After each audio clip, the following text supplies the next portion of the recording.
Money doesn't make you powerful. It reveals how easily you can be controlled. Every raise, every purchase, every financial goal you chase tells a story, not of freedom, but of what owns you. Most people believe they're climbing toward independence, when in reality, they're just becoming more dependent on status, on approval, on systems they don't control.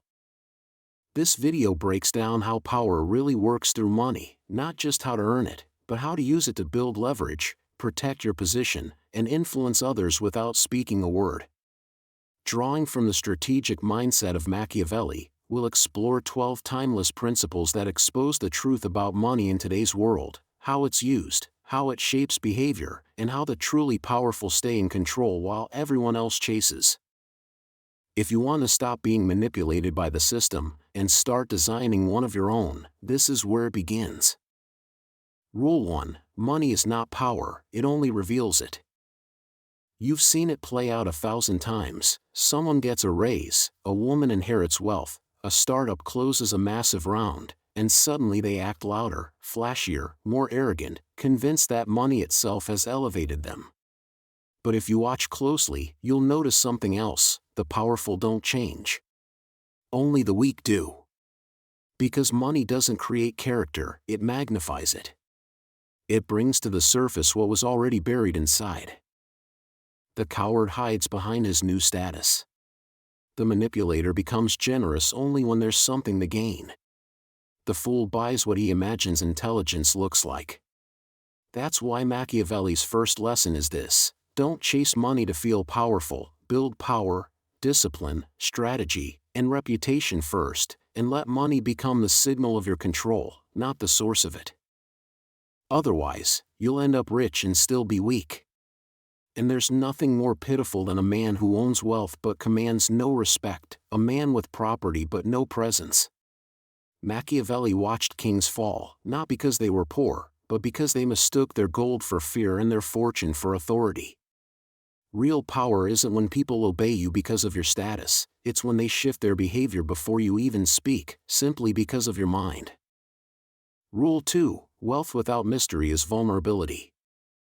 In today's culture of overexposure and constant validation, people confuse flexing with strength. They flaunt watches, cars, designer clothes, and financial transparency as if showing their net worth equals showing their worth. But Machiavelli would see this not as power, but as carelessness, because once people know what you have, they start thinking about how to take it. He understood a simple truth that most never grasp: power is protected through the art of concealment. The moment your money speaks louder than your mind, you've made yourself a target. If wealth becomes your identity, you've already lost. You've shown the world exactly where to aim. So the Machiavellian builds quietly. He accumulates without spectacle. He lets his enemies believe he is slightly less than he is. Because the most dangerous man is not the one who brags, but the one whose power can't be measured. Let people underestimate your finances. Let them think you're just getting by. It's better to appear modest while you're quietly positioning yourself to control the entire board. That's how you stay invisible. That's how you strike without warning. That's how real kings are built, in silence. Rule 3: Never depend on money you don't control.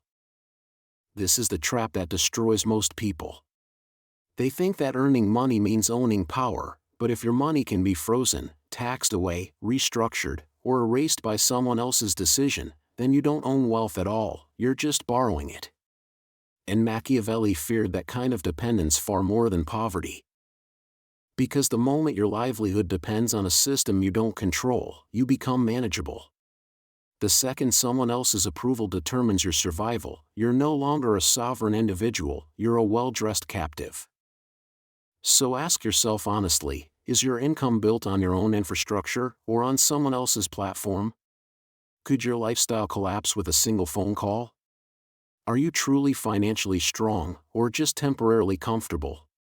Because if the answer is no, then you're not free.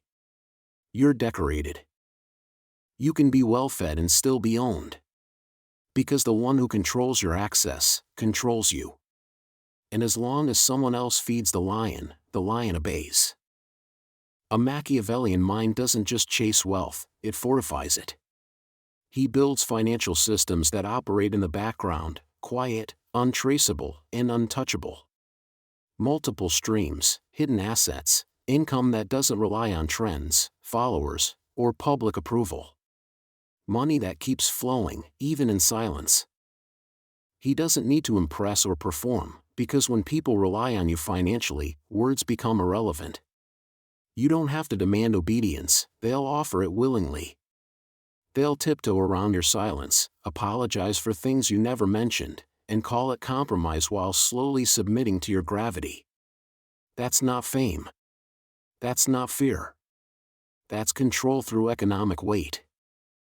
When your financial presence pulls harder than theirs, people begin to orbit you without being told. That's what Machiavelli would call true wealth, not riches, not luxury, but silent leverage that grows stronger the less you show it. And if you don't learn to create that kind of independence, you'll spend your life generating value for others, trapped in a system where someone else decides your ceiling. So don't just build income. Build autonomy. Not the kind you post. The kind no one knows exists until they try to control you, and fail. When you have that, you don't need to act powerful. You'll feel it in every no you say without guilt, in every time you walk away without hesitation, in the quiet confidence that you owe no one anything. That's not luck. That's structure. That's the type of wealth the world doesn't see, so they call it fortune while you just call it preparation. If you want to understand the nature of money, forget budgeting and saving. Forget how to flex it or multiply it. Machiavelli would tell you to study how money shapes behavior, because money isn't just fuel. It's a pressure point. A tool that influences choices, reveals loyalties, and exposes what people try to hide. When you stop thinking of it as a reward and start seeing it as a system of pressure and persuasion, the entire meaning of wealth changes. Which leads to the next law. Rule 4, money unmasks loyalty faster than anything else. People swear their loyalty when everything's calm. They say they're with you no matter what. But bring money into the equation, real power, real opportunity, and suddenly their true priorities surface. Money doesn't need to shout. It forces choices. Give someone influence over your income, and you'll learn how conditional their support really is. Offer a bribe, and see how quickly their ethics bend. Or make more money than them, and watch their admiration turn to discomfort, suspicion, or quiet resentment. Machiavelli didn't trust those who only stood by him when he had nothing. He paid attention to how they reacted when he had more control, more leverage, more visibility. Did they celebrate it? Or did they start questioning whether he deserved it? Because wealth doesn't change people, it strips away their mask. And that's why the Machiavellian never flaunts what he has. He uses money like a mirror to test character without warning. He might offer someone an opportunity, a taste of power, not to reward them, but to see what rises to the surface. If they become entitled, he steps back. If they become needy, he goes silent. If they get greedy, they're gone. That's the purpose of wealth when used strategically. It's not just for building empires, but for filtering the people allowed inside them. Because some people are only loyal when they're struggling. The moment they're warm, they forget who lit the fire in the first place. Your job isn't to hide your wealth, it's to observe how people change when they think you have it. Their reactions become blueprints of their true character. Watch closely, because few things expose someone faster than proximity to power. Rule 5, the weak admire money. The strong control access to it. There are two kinds of people, those who chase wealth, and those who understand that others will chase them for it, and use that dynamic to rule. The weak obsess over getting rich. The strong focus on building systems that make others reliant on them just to survive. Machiavelli never worshipped gold. He studied the effect it had on people. He saw something most still miss, The one who distributes the money shapes the behavior of everyone who wants it. That's why kings had courtiers. Why lords had vassals. Why modern billionaires don't argue, they allocate. If you want real power, stop scrambling for income like a desperate man. Start building value like an architect. Ask yourself, how do I create something people depend on? How do I turn skill into leverage? How do I become the source, not the seeker? Because the one who writes the checks doesn't chase. The one who owns the table never begs for a seat. And once you decide where the money flows, you don't need to manipulate people, they'll do it themselves to stay in your orbit. That's the game, not earning more, not working harder, but becoming the gravitational center. The more rare your access, the more valuable it feels. Machiavelli didn't believe in generosity for applause. He believed in calculated giving, distributing resources as a form of psychological design, not sentiment. You give not to be thanked, but to observe. Who grows entitled? Who proves loyal? Who mistakes access for permanence? That's how you separate allies from opportunists, those who pretend to serve while waiting for the next reward. Rule 6. Let them believe money is the prize. This is how you win without conflict. Let others chase the job title, the bonus, the inheritance, the trophy. While they run, you watch. You study the landscape. You remain still while they exhaust themselves. You build silent leverage. You focus on timing, positioning, and precision, not applause. Because the Machiavellian knows, money is bait. The real prize is control. Let them celebrate their raise.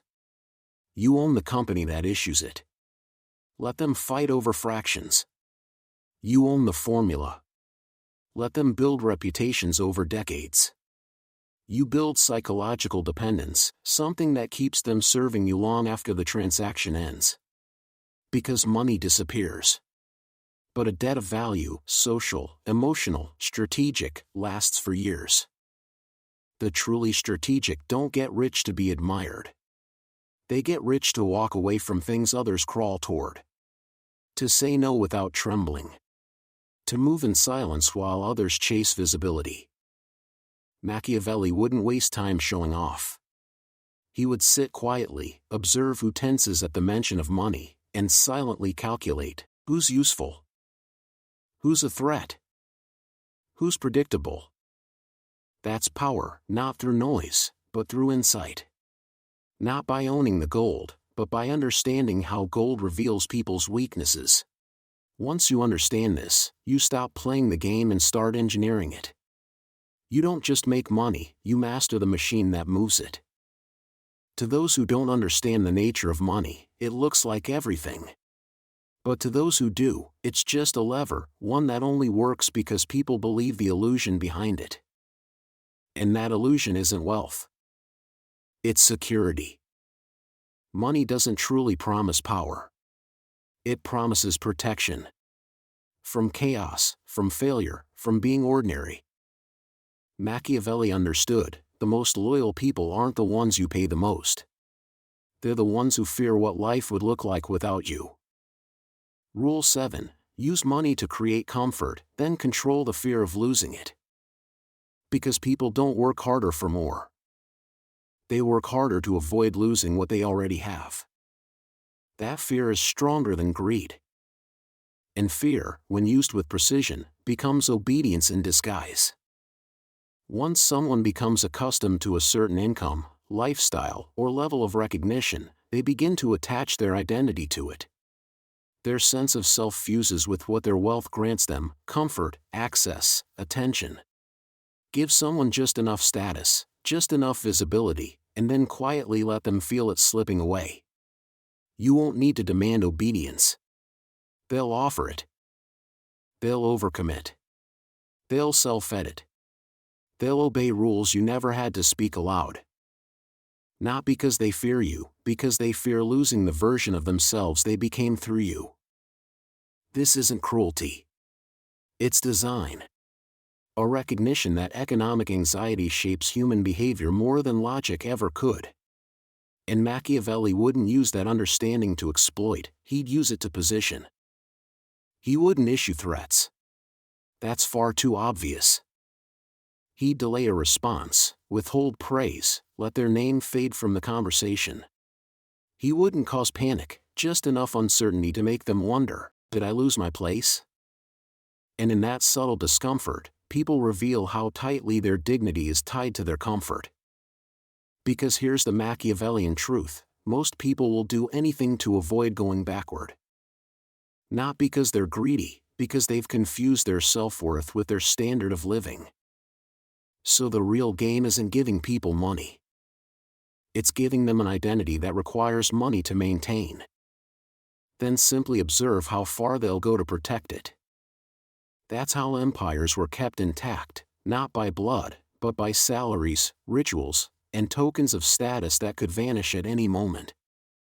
Give people something they feel they've earned, then remind them how easily it can disappear, and you never have to raise your voice again. Now, we step into darker waters. Rule 8, the rich are not admired, they're assessed. One of the great lies sold to the modern world is that money earns you respect. That the more you display your status, the more seriously people will take you. But Machiavelli knew better. When you enter a room flaunting wealth, you don't impress people. You invite calculations. They'll measure what you spent, what you wasted, what your taste lacks, what it would take to replace you. Wealth only draws admiration from those beneath you, those who want what you have. The powerful? They're not impressed. They're analyzing your movements. So when you start operating from insecurity, when your goal becomes looking rich instead of thinking strategically, you attract predators. People who smile at your success while quietly tracking your vulnerabilities. People who will weaponize your need for validation. That's why Machiavelli would say, never show the world how much you need to be admired. They'll use it to chain you. So how does the Machiavellian display wealth? He doesn't. He shows discipline, not dollars. Precision, not purchases. Influence, not indulgence. He may own everything, but he never needs to prove it. And that silence gives him his edge. Because when no one can see the full extent of your empire, no one knows where to attack. The quiet rich man is dangerous, not because of what he has, but because he doesn't need your praise. And he certainly doesn't fear your judgment. Which leads us to the most psychologically dominant principle of all. Rule 9, become untouchable by detaching from it. This is where the dynamic shifts entirely. Most people live in constant fear of losing money, because losing it would mean losing themselves. But the Machiavellian cultivates something rare, non-attachment. He earns. He invests. He leverages. But he never lets money become his identity. And that creates the most powerful message you can send in business, in war, in relationships, in life. I can walk away. And you can't. That single truth flips the entire equation. Because the one who can walk away, without fear, without hesitation, is the one who holds all the power. People don't chase you because you're rich, they chase you because you're free. You're not dependent on the deal, not addicted to visibility, not trying to prove you belong in the room, because deep down, you know that even if everything collapsed tomorrow, you would rebuild it, not from luck, not from begging, but from the same internal design that made you formidable in the first place: discipline, clarity, leverage, and patience. That's how money actually works, not as a mystery or a miracle, but as a machine. And those who rise aren't the ones who treat it emotionally, but the ones who treat it like a strategist, calm, intentional, detached, immune to flattery and invisible to manipulation. That's when the shift happens, not when you earn a fortune, but when you become the force that decides who else does. At that point, money is no longer the destination, it becomes what it was always meant to be, an extension of your thinking, a tool shaped by your mind, not a mirror of your insecurity or a symbol of your worth. To master money in the Machiavellian sense, you must stop treating it as a trophy or a finish line, because money isn't an achievement, it's a weapon, and like any weapon, its value lies not in the fact that you hold it, but in how precisely you can wield it. Rule 10. He who controls the flow controls the frame. Machiavelli never trusted appearances. He understood that real power doesn't belong to the man who holds the treasure, but to the one who decides where the treasure moves, who receives it, and when. In today's world, that means you can have wealth and still be irrelevant, you can be rich and still be replaceable, but if you control the distribution of value, attention and influence will begin to shape themselves around you, not out of affection, not out of admiration, but out of necessity. This is the essence of strategic positioning. You don't need to be the wealthiest in the room, you need to be the one who allocates the resources, sets the terms, defines the agenda, or controls the spotlight. Machiavelli understood that when you become the source of opportunity, you no longer need to force anything, your silence becomes suggestion, your hesitation becomes pressure, and your absence becomes a form of punishment. Kings didn't maintain dominance by hoarding gold, they maintained it by building systems of dependence that made others fragile in comparison. Because people don't follow wealth, they follow the place it comes from, and that source must always remain distant, controlled, and deliberately unclear. You don't give unlimited access. You don't explain your methods. You let them guess, speculate, and worry, because uncertainty breeds loyalty in ways clarity never could. They won't risk offending you, not because you're feared, but because they're unsure of how to replace what you offer. And that's not just financial power, it's behavioral control. Rule 11. Never teach them the system, let them depend on the outcome.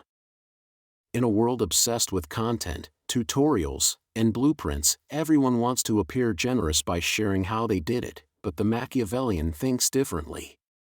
He understands that once people understand the full structure of your system, they will eventually find ways to recreate it without you, and once they no longer need you, they stop respecting you.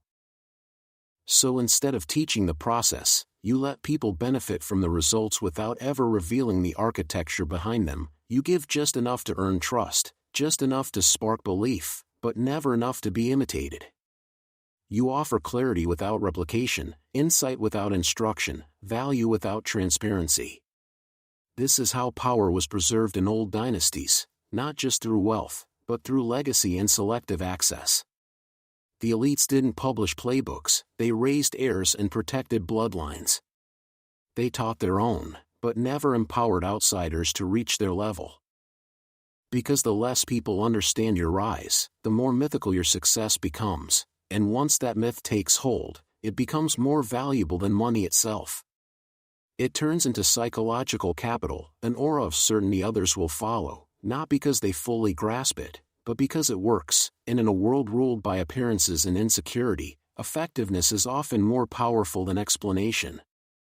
And once people begin to trust your results more than they trust their own instincts, you've quietly rewritten the script they follow, not just financially, but psychologically.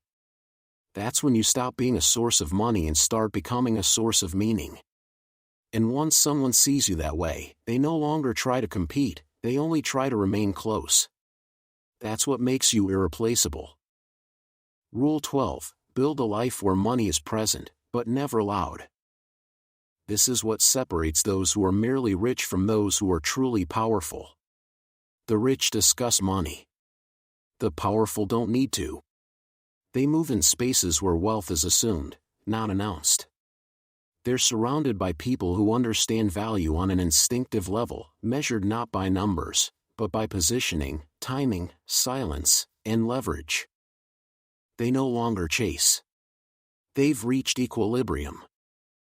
Money has become what it was always meant to be, a silent instrument, not a performance. A foundation, not an identity. It's always there, but never desperate for attention. You don't want to be the one constantly speaking about income, assets, negotiations, or deals. You want to be the one who listens quietly, says little, signs the check, and leaves the room before others realize the conversation has already ended. You move without urgency because you hold more than you show. You control more than you explain. You influence more than you'll ever need to prove. That's how money works in the modern world, not through noise or status games, but through architecture, patience, and quiet control. True power doesn't flash, it frames. It isn't announced, it's felt. In today's reality, wealth isn't measured by what you show, but by what you've made others depend on, without ever revealing the full design. Machiavelli never lived in an age of digital finance or global markets, but he understood something timeless, that the one who shapes outcomes silently will always outrank the one who begs for recognition. But money is just one form of influence. What comes next isn't about income, assets, or leverage, it's about the unseen forces, how people perceive you, how they interpret your silence, how they follow your lead without realizing it. Because in the end, it's not wealth that rules people, it's belief. And the sharpest leaders don't just control resources. They control the narrative. And soon, we'll talk about how.